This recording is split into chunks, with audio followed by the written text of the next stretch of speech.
9వ division ఆలంకంపల సచివాలయం వద్ద దస్తగిరిపేట సచివాలయం వద్ద నిరసన కార్యక్రమం చేపట్టడం జరిగింది. జనం స్వచ్ఛందంగా ఇవాళ డ్రైనేజ్ సమస్య 3 నెలలుగా శ్మశానంలో దాదాపు 5 నెలలుగా డ్రైనేజ్ సమస్య ఉంది. చుట్టుపక్కల ప్రాంతాల రియల్ ఎస్టేట్ వ్యాపారాలంతా కూడా అక్కడ ఎత్తులు ఎప్పుకోవడం వల్ల ఆ నీళ్ళని కూడా మురికి నీళ్ళు, వర్షపు నీళ్ళు, ఆ నీళ్ళు సంబంధించినంత కూడా ఇవాళ శ్మశానంలోకి వచ్చి నెలల తరబడి అక్కడ శ్మశానంలో నీళ్ళు శవాలు కూడా అంటే ఎవరైనా చనిపోతే ఘోరప్రదంగా శ్మశానం శవాలు కూడా పూడ్చుకోలేని దౌర్భాగ్య పరిస్థితులు ఉన్న నేపథ్యంలో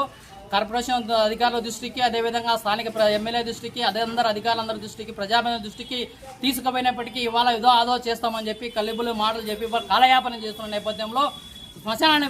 శవాలను కూడా పూడ్చుకునే నేపథ్యంలో నిరసన కార్యక్రమాలు, ధర్నాలు కూడా చేపట్టడం జరిగింది. ఇవాళ శవాన్ని కూడా రోడ్డుపై పెట్టి నిరసన కార్యక్రమాలు, ఆస్తాలు కూడా చేపట్టిన పరిస్థితి. అటువంటి నుంచి ఆడి నుంచి ఆ శ్మశానంలో నీళ్ళన్నిటి కూడా మళ్ళీ పక్కనటువంటి దస్తగిరిపేటకి ఇవాళ 2 నెలలుగా 3 నెలలుగా ఆ నీళ్ళని వచ్చి ఆ మీద కాలువలన్నీ కూడా బ్లాక్ అయ్యి అక్కడ సంబంధంలో నీళ్ళని కూడా పచ్చగా, అదేవిధంగా మురికి నీళ్ళకు సంబంధించిన దాంట్లో ఇవాళ అక్కడ పైన కూడా దోమలకు నిలయంగా నీళ్ళని కూడా ప్రవహించకుండా అక్కడ డ్రైనేజ్ నీరంతా కూడా నిలిచిపోయిన పరిస్థితి. ఆ నీళ్లను తొలగించి ఎప్పటికప్పుడు శుద్ధి చేసే పద్ధతిలో ఈ కాలువలకు బ్లాక్ అయినా, అదేవిధంగా చుట్టుపక్కల తగ్గులో ఉన్నటువంటి ఇళ్ళన్నిటి కూడా దాదాపు ఒక 10-15 ఇళ్లలో కూడా నీళ్ళని వచ్చి జనం జీవించడానికి, బతకడానికి అక్కడ ఉన్నటువంటి పేద వర్గాలంతా రోజువారీ పని చేసుకుంటే తప్ప పూటగడమనే దౌర్భాగ్య పరిస్థితుల్లో ఉన్నటువంటి ఆ కుటుంబాల దగ్గరికి శ్మశానం పక్కనటువంటి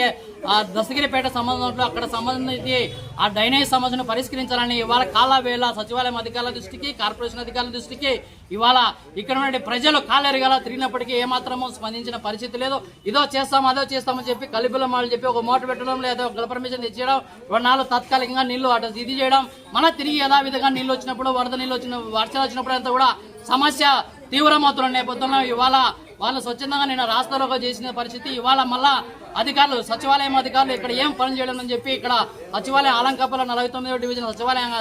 అధికారులకు సంబంధంలో వాళ్ళని బయట పెట్టేసి ఇక్కడ ముట్టడి కార్యక్రమానికి సంబంధంలో చేపట్టడం జరుగుతుంది. దీనికి పార్టీ సిపిఐ ఆధ్వర్యంలో, అదేవిధంగా సిపిఐ సంఘీభావంగా వ్యక్తం చేసి వాళ్ళ సమస్యను పరిష్కరించాలి, వెంటనే తక్షణం ఆ డ్రైనేజ్ సమస్యను పరిష్కరించి డ్రైనేజ్ నీళ్ళంటిని కూడా తొలగించే పద్ధతిలో, అదేవిధంగా అక్కడ వాళ్ళు బ్లీచింగ్, అదేవిధంగా రాత్రి దోమలకు నిలయంగా కాకుండా దోమలకు సంబంధించిన మందు కొట్టే పద్ధతిలో, పొగ విడిచే పద్ధతిలో, ఆయిల్ బాల్స్ వేసే పద్ధతిలో దోమలకు రహితంగా ఇవాళ ఈ డివిజన్ సంబంధంలో చేయాల్సిన అవసరం ఉంది. 3 నెలలు డ్రైనేజ్ సమస్య అక్కడ ఉండి నీళ్లు ఉన్నప్పటికీ పొగ కొట్టే వాళ్ళు కూడా లేరంట, కాలువలు తీసే వాళ్ళు కూడా లేరంట. డ్రైనేజ్ వ్యవస్థ అంతా కూడా డ్రైనేజ్ సంబంధించి శానిటేషన్ అధికారులు ఏం చేస్తున్నారు, కార్పొరేషన్ అధికారులు ఏం చేస్తున్నారు ప్రశ్నిస్తే ఇప్పుడు మళ్ళీ కొత్తగా వాళ్ళ దృష్టికి సమస్య వచ్చినట్టు ఇప్పుడు అడుగుతున్నది. ఇవాళ వెంటనే ఈ